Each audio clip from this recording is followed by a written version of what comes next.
The silence down here isn't empty. That's the first mistake rookies make.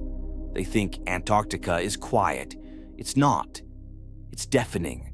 The wind screams across the ice sheet at 100 miles an hour, a constant physical pressure against your skull.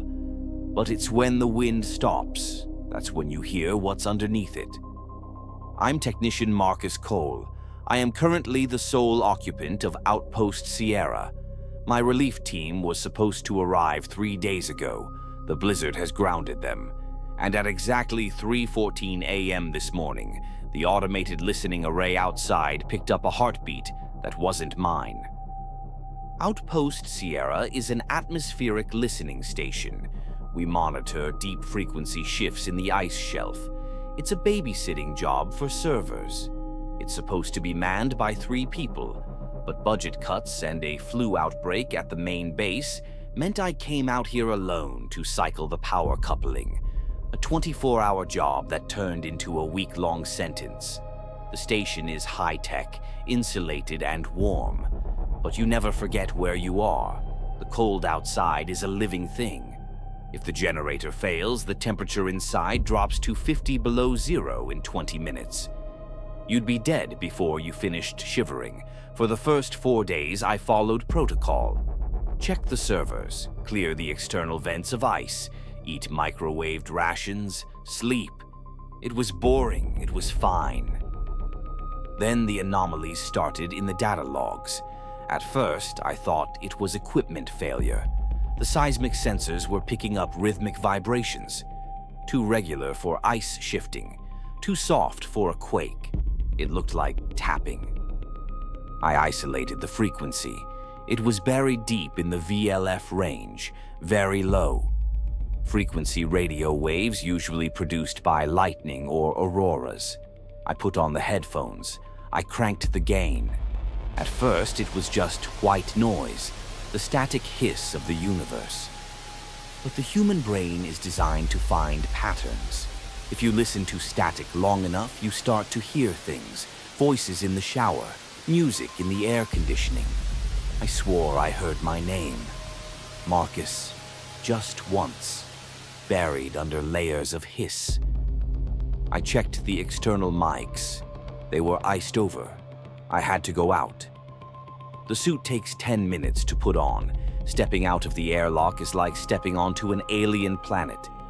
The cold hits your visor like a physical blow. I climbed the comms tower, chipping away ice with a crowbar. The wind was howling so loud I could feel it vibrating in my teeth. And then, over the comms in my helmet, a closed frequency that only connects to the station's computer. I heard it again. It's cold, Marcus. It wasn't static this time. It was clear, and it sounded exactly like my own voice. I scrambled back inside. I cycled the airlock so fast I almost blew my eardrums. I ran diagnostics. The computer said no transmission had been sent or received. My helmet comms were working perfectly. I wasn't crazy. Something was out there, and it knew my voice. I started dragging heavy equipment cases in front of the inner airlock door.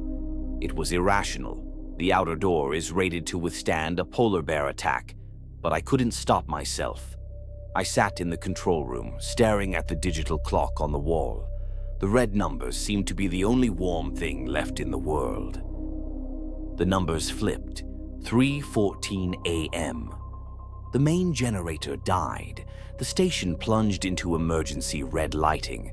The hum of the heaters died, replaced instantly by the creeping silence of the ice. And then, the main console screen lit up. It wasn't seismic data anymore. It was an audio waveform, a perfect repeating sine wave. The speakers crackled to life. It wasn't a whisper this time. It was a scream, a cacophony of digital noise and static, layering over itself, building in intensity. And hidden within the noise were voices, not just mine anymore. My mother's voice, my ex-wife, the pilot who dropped me off, all of them screaming over each other, begging to be let in.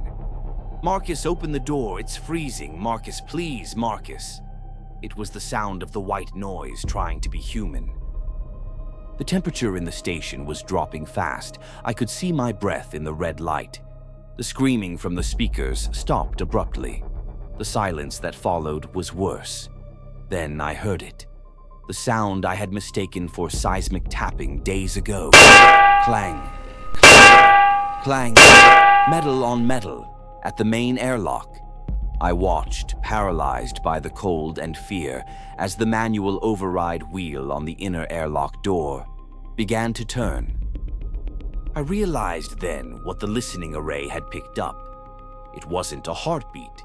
It was a mimic. Something ancient that lives in the ice.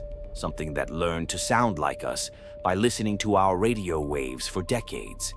It lured me outside to get my voice. And now it was coming inside to get the rest of me.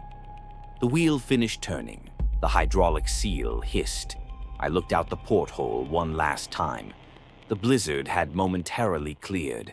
Standing just at the edge of the station's exterior lights, I saw it. It looked like a man in a snowsuit, but it was too tall, and its face was just smooth, shifting white static. The door swung open. The cold rushed in, and the static spoke my name.